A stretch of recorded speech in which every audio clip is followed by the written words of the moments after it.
Hello everyone, कैसे हैं आप सब। मैं हूं अक्षय कुमार और आप देख रहे हैं द सीडेटिव डॉक्टर।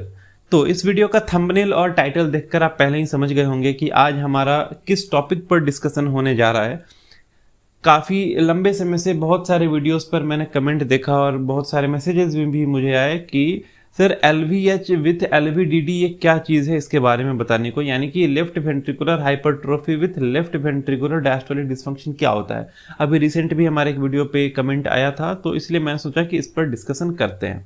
ठीक है, ये बहुत ही कॉमन है, बहुत सारे पेशेंट्स के इकोकार्डियोग्राफी के रिपोर्ट में उन्हें देखने को मिलता है, लिखा रहता है माइल्ड और सीवियर और मॉडरेट LVH विथ ग्रेड 1, 2 और 3 LVDD। तो ये क्या चीज़ है, लेफ्ट वेंट्रिकुलर हाइपरट्रोफी और लेफ्ट वेंट्रिकुलर डायस्टोलिक डिसफंक्शन, इस दोनों में क्या कोरिलेशन है हमारे बॉडी में। ठीक है, तो इसे ही आज जानेंगे, डिटेल में जानेंगे कि इस दोनों में क्या कोरिलेशन है।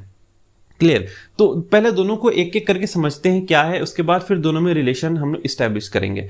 सबसे पहले एलवीडीडी पर मैंने ऑलरेडी 2 डिटेल्ड एक्सप्लेन्ड वीडियो बना रखा है, आप जाकर देख सकते हैं। ठीक है, तो सबसे पहले बात करते हैं LVH के बारे में, यानी कि लेफ्ट वेंट्रिकुलर हाइपरट्रोफी क्या होता है। बहुत सारे लोगों को ऐसा लगता है कि LVH लेफ्ट वेंट्रिकुलर हाइपरट्रोफी में हमारे दिल का साइज बढ़ जाता है, हमारे हार्ट का साइज बढ़ जाता है, पर एक्चुअली ऐसा नहीं है। LVH कहने का मतलब कि हमारा जो लेफ्ट वेंट्रिकल है, आप सभी जानते हैं हमारे हार्ट के अंदर 4 चैम्बर्स हैं, right atrium, right ventricle and left atrium and left ventricle. तो हार्ट का जो राइट साइड का पोर्शन है वो हमेशा इम्प्योर यानी कि डीऑक्सीजनेटेड ब्लड कैरी करता है, और हार्ट का जो लेफ्ट पोर्शन है यानी कि लेफ्ट एट्रियम और लेफ्ट वेंट्रिकल ये ऑक्सीजनेटेड यानी कि प्योर ब्लड को कैरी करता है। और इस लेफ्ट वेंट्रिकल के कॉन्ट्रैक्शन के कारण ही वो जो प्योर ब्लड है पूरे बॉडी में, बॉडी के हर एक कोने, हर एक ऑर्गन सेल तक पहुंचता है। ठीक है, तो LVH के कंडीशन में क्या होता है कि ये जो लेफ्ट वेंट्रिकल है उस लेफ्ट वेंट्रिकल के चारों तरफ, देखिए लेफ्ट वेंट्रिकल तो एक चेम्बर है ना, अंदर से खोखला होगा, तो उसके चारों तरफ जो दीवार है उसका दीवार का थिकनेस बढ़ जाता है। यानी कि इमेजिन कीजिए आप एक रूम में बैठे हैं, वो रूम लेफ्ट वेंट्रिकल है और उस रूम का जो चारों तरफ का दीवार है आपके तरफ, उस दीवार का थिकनेस बढ़ गया। ठीक है, उसे हम लेफ्ट वेंट्रिकल हाइपरट्रोफी कहते हैं।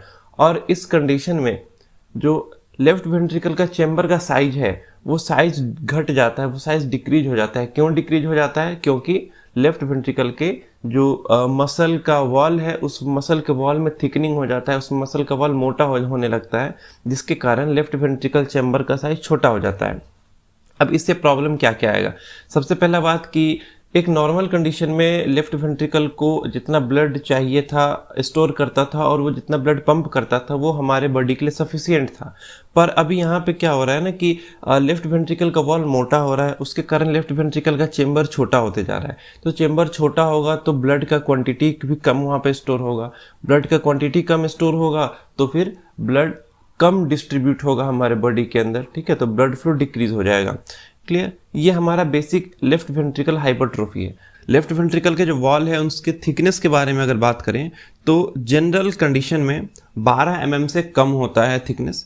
अगर 12 से ज़्यादा हो रहा है, ठीक है, अगर 12 mm से ज़्यादा है थिकनेस है तो उसे माइल्ड LVH कहते हैं। अगर 14 mm तक है तो उसे हम मॉडरेट LVH कहते हैं। अगर 15 से 16 mm तक पहुंच गया है उस वॉल का मोटाई, उस वॉल का थिकनेस, तब उस कंडीशन को हम सीवियर LVH यानी कि सीवियर लेफ्ट वेंट्रिकल हाइपरट्रोफी कहते हैं। अब ये लेफ्ट वेंट्रिकुलर हाइपरट्रोफी LVDD से कैसे लिंक्ड है, LVDD से क्या रिलेशन है इसका वो समझिए। LVDD में हमने ये देखा था कि LVDD का मतलब क्या था, लेफ्ट वेंट्रिकुलर डायस्टोलिक डिसफंक्शन। ठीक है, लेफ्ट वेंट्रिकल के डायस्टोल में जो प्रॉब्लम होता है उसे हम LVDD कहते हैं। डायस्टोल मीन्स रिलैक्स होना। हार्ट का जो काम क्या है, पंपिंग करना ब्लड को, तो पंप कैसे करता है, कॉन्ट्रैक्ट और रिलैक्स करके, सिस्टोल और डायस्टोल करके। तो डायस्टोल होना मतलब कि रिलैक्स होना, यानी कि लेफ्ट वेंट्रिकल सही से रिलैक्स नहीं हो पा रहा है, इसे हम LVDD का कंडीशन मानते हैं, इसे हम LVDD कहते हैं। अब लेफ्ट वेंट्रिकुलर हाइपरट्रोफी में क्या हुआ था कि हमारे मसल का जो वॉल है, हमारे जो लेफ्ट वेंट्रिकल चैम्बर का जो दीवार है वो दीवार मोटा हो गया था। अब उस दीवार के मोटा होने के कारण वहाँ पे कुछ फाइब्रस टिश्यूज वगैरह का डिपोजिशन होने लगता है, इस कारण से वो और मोटा हो जाता है। ठीक है, तो जैसे जैसे लेफ्ट वेंट्रिकुलर हाइपरट्रोफी के कारण दीवार मोटा होगा वैसे वैसे उस दीवार का कॉन्ट्रैक्शन और रिलैक्सेशन पावर कम हो जाएगा।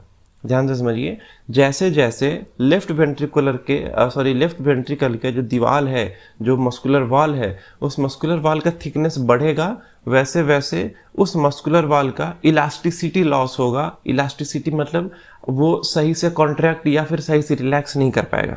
And LVDD is all about the dysfunction in the diastole phase, ठीक है। यानी कि एलवीएच के कारण लेफ्ट वेंट्रिकल का वॉल मोटा हो गया है, थिक हो गया है, और उस थिकनेस के कारण वो सही से कॉन्ट्रैक्ट रिलैक्स नहीं कर पाएगा, वो सही से रिलैक्स नहीं कर पाएगा स्पेशली। और एलवीडीडी भी यही होता है कि एलवीडीडी में हमने क्या देखा था कि कॉन्ट्रैक्ट तो कर रहा था पर सही से रिलैक्स नहीं कर पा रहा था, जिसके कारण हमारा इजेक्शन फ्रैक्शन कम हो जा रहा था। तो एलवीएच का एक कॉम्प्लिकेशन हम समझ सकते हैं, एलवीएच आगे जाकर कॉम्प्लिकेशन के रूप में एलवीडीडी का केस दिखा सकता है, जो कि फिर फर्दर हार्ट फेलियर का भी कंडीशन देखने को मिल सकता है। क्लियर। तो ये बेसिक रिलेशन है एलवीएच और एलवीडीडी में।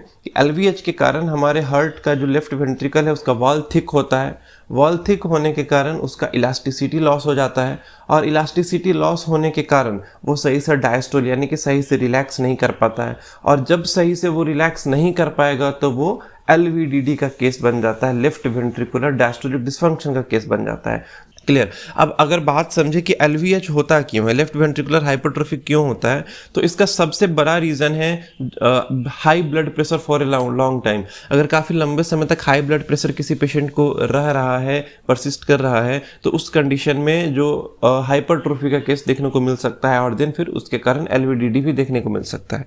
तो दूसरा, स्मोकिंग भी एक बहुत बड़ा और बहुत क्रिटिकल फैक्टर है, जिसके कारण एलवीएच या एलवीडीडी दोनों ही देखने को मिल सकता है, ठीक है। तो ये कुछ कॉमन फैक्टर्स हैं जिनके कारण एलवीएच देखने को मिलता है, और फिर एलवीएच से एलवीडीडी भी हो सकता है। अब बात करते हैं कि एलवीएच विथ एलवीडीडी का इन्वेस्टिगेशन कैसे करेंगे, कौन से टेस्ट से ये कंफर्म होगा कि पेशेंट्स में एलवीडीडी प्लस एलवीएच दोनों परसिस्ट कर रहा है। तो the best investigation test is echocardiography in this case, ठीक है। Echocardiography best investigation diagnostic test है। क्योंकि इकोकार्डियोग्राफी में हमें एक विजुअल रिपोर्ट मिल जाता है।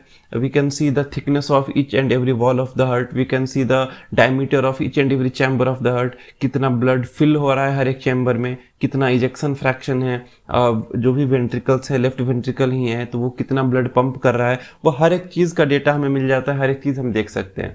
तो उससे हम ये कंफर्म कर सकते हैं कि लेफ्ट वेंट्रिकल हाइपरट्रोफी है या नहीं है, लेफ्ट वेंट्रिकल का जो वॉल है उस वॉल में थिकनिंग हुआ है या नहीं है। अगर थिकनिंग हुआ है तो कितना mm का थिकनिंग हुआ है, ठीक है। अगर लेफ्ट वेंट्रिकल का चेम्बर का साइज छोटा हुआ है तो वो कितना डायमीटर से छोटा हुआ है, हर एक चीज हमें वहां पर डेटा अवेलेबल मिल जाता है। That's why echocardiography is the best investigation procedure in this case, ठीक है। ECG से कुछ खास पता नहीं चल पाएगा हमें, because ECG is all about the electrical conductivity of the heart। यहाँ पे हमें electrical conductivity से कोई मतलब नहीं, यहाँ पे खास मतलब हमें है हार्ट के लेफ्ट वेंट्रिकल के वॉल के थिकनिंग से और उसके चेम्बर के साइज से। तो ये हमें इकोकार्डियोग्राफी से ही पता चलेगा, ठीक है।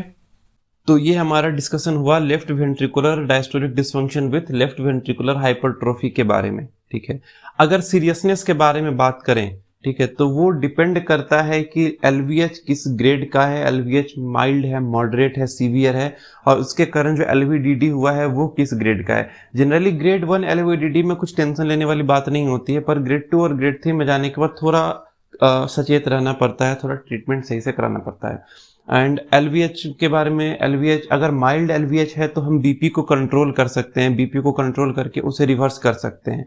पर अगर मॉडरेट या सीवियर एलवीएच है तो उसमें परेशानी है उसे रिवर्स करने में, और एलवीडीडी तो ऐसे रिवर्स नहीं किया जा सकता, LVDD can not be cured completely.